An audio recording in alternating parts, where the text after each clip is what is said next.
Well, this is seismic. I mean, this is really, I suppose it's an earthquake in cricketing terms. I never saw this coming because really there's been so much focus on England's poor batting displays, particularly in Australia, but also last summer. And it seems that these two great bowlers may have paid the price for the Ashes defeat. And I hope it's not the end of their careers because, they've been such unbelievable servants for England, and they show great pride. They know their craft and their trade inside out. They've had such longevity. But having said that, by missing out on this series, the home test match, the first home test match of the summer, I think is first week in June against New Zealand. So whether these guys, Jimmy Anderson, 39, and Stuart Broad, whether they will have that longevity to be in the frame to be selected in the summer, there's a huge question mark about that. My own view was that whether they could have been fitted into that West Indies squad, because young players learn off great players. They learn by being alongside them, and not having them in the squad, whilst it's providing opportunities for others, it does mean there's a huge hole in the England Test side. Absolutely. I mean, you touched on it there, Mark. Sir Andrew Strauss says it isn't the end of their Test careers, but does it feel like it might be to you? It does feel that way, yeah. And I feel, it's a great shame if that is the case, because, as I say, they have unbelievable records. They've shown such great pride. They've performed with such distinction over such a long time. And they are great in the dressing room because they are great competitors. And that's they've shown great professionalism. And I'm sure that if they could be used in a way where they would be mentoring the young fast bowlers. So, look, Andrew Strauss sees it differently. Andrew Strauss has an excellent record of making tough decisions, but those decisions coming off. Now, they would have thought about this long and hard. The young fast bowlers that have been included in this touring party, Saqib Mahmood and Matt Fisher in particular, along with Craig Overton, those three who haven't played much, they are exciting prospects, no question about it. I suppose that with Anderson and Broad playing in the 11, often they would get the new ball and they would bowl at the start of sessions. They would set the tone. And I guess that England in this red ball reset, if you like, of the Test match team, they're looking to give opportunities to others to bowl at important times in the game. So normally for the first over of the England innings, it would be Jimmy Anderson setting the tone. Now that's not going to be the case. So other people are going to have to step up, and we'll see how they respond. Yeah, indeed. There'll be no Joss Buttler. He's been omitted as well. Do you think that's the end for him in Test match cricket? Well, I think he's still a relatively young man. He's a very fit athlete. So no, I guess I would say not. I think that, again, it all depends on the vision of Andrew Strauss. He mentioned the new head coach and who will be the new permanent managing director. But those guys have got to have a strategy and a vision. Now, whether Joss Buttler, being such a fantastic one-day player, whether they feel that he has the energy and focus to be the wicketkeeper batsman for the Test side, given that we normally play around 10, 11 Test matches a year, that's a big question. He struggled in Australia, no question about it, having come in from a fantastic World T20 tournament. So I think England, there's a number of areas where they need clarity moving forward about the makeup of the team. And it is widely regarded that Ben Foakes is the best wicketkeeper in England. And he's back in the squad. I would expect him to take the gloves.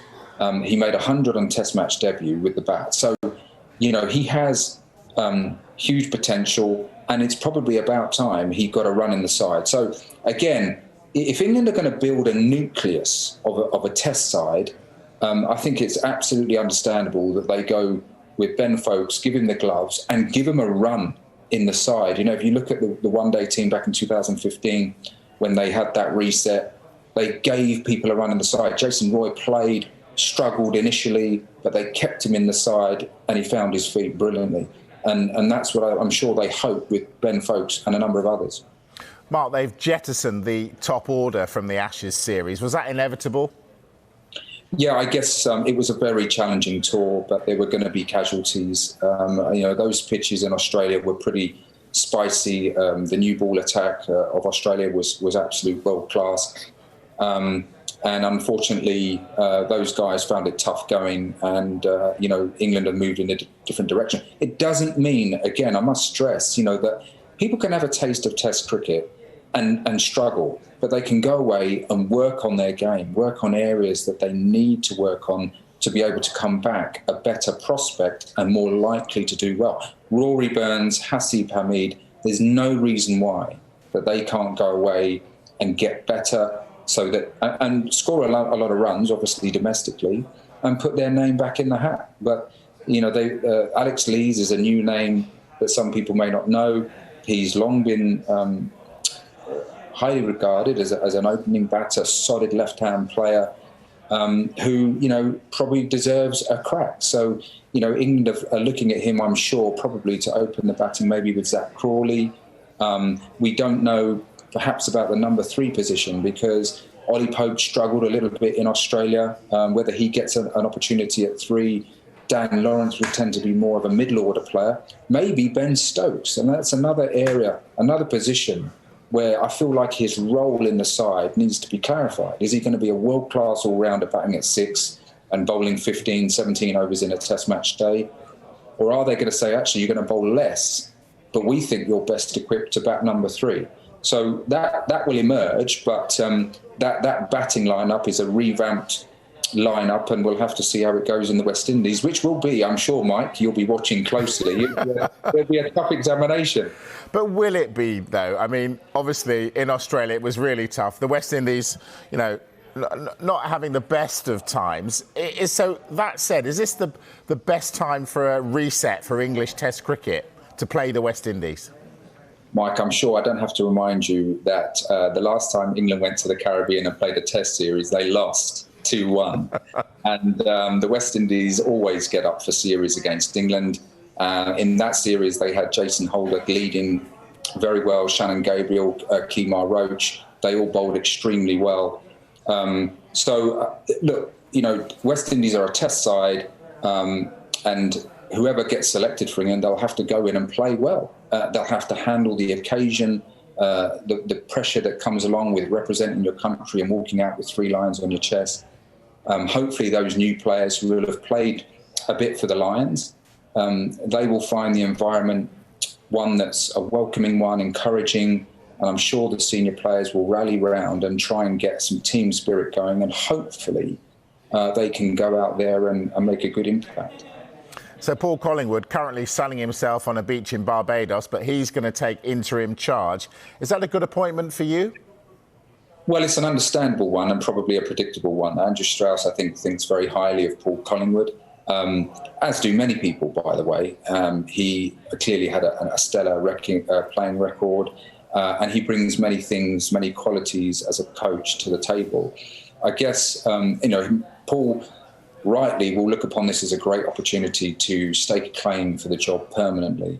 But I think when you look at that and the candidates that Paul will be up against, if you mention names like Gary Kirsten, perhaps Justin Langer, they have experience. And I guess at this time in English cricket, with things being so poor and that we've been really declining for a number of years, experience may be something that's a valuable commodity in a new head coach. So he'll be up against some stiff candidates, but he has a great opportunity. He's a very enthusiastic guy, and he already has established relationships with the playing team. So Ben Stokes spoke very highly of him. I think Joe Root gets on very well with him. So that's really important that those senior players already have a good relationship with him. Who would you give the permanent head coach position to? Well, I felt that it needs to be someone who's familiar with county cricket and also the workings of county cricket and English cricket. So someone I feel with the stature and the status within the game that when they walk into an England dressing room, there's instant respect. But also when they walk in to perhaps speak in front of ECB board or county chairman, that they command a respect and they have a deep knowledge of the English game. So I've spoken before about someone like Alex Stewart. Now, people may say, well, he doesn't coach a team, but he is a tremendous man manager, and also, as I say, he has a deep knowledge of the game. I think he would relish the role, but he's just a candidate. But as I say, I think importantly, whilst Paul Collingwood is an excellent coach, and of course he may take on maybe a split role like the one-day cricket, I would have thought that at this point in English cricket, experience would be quite important.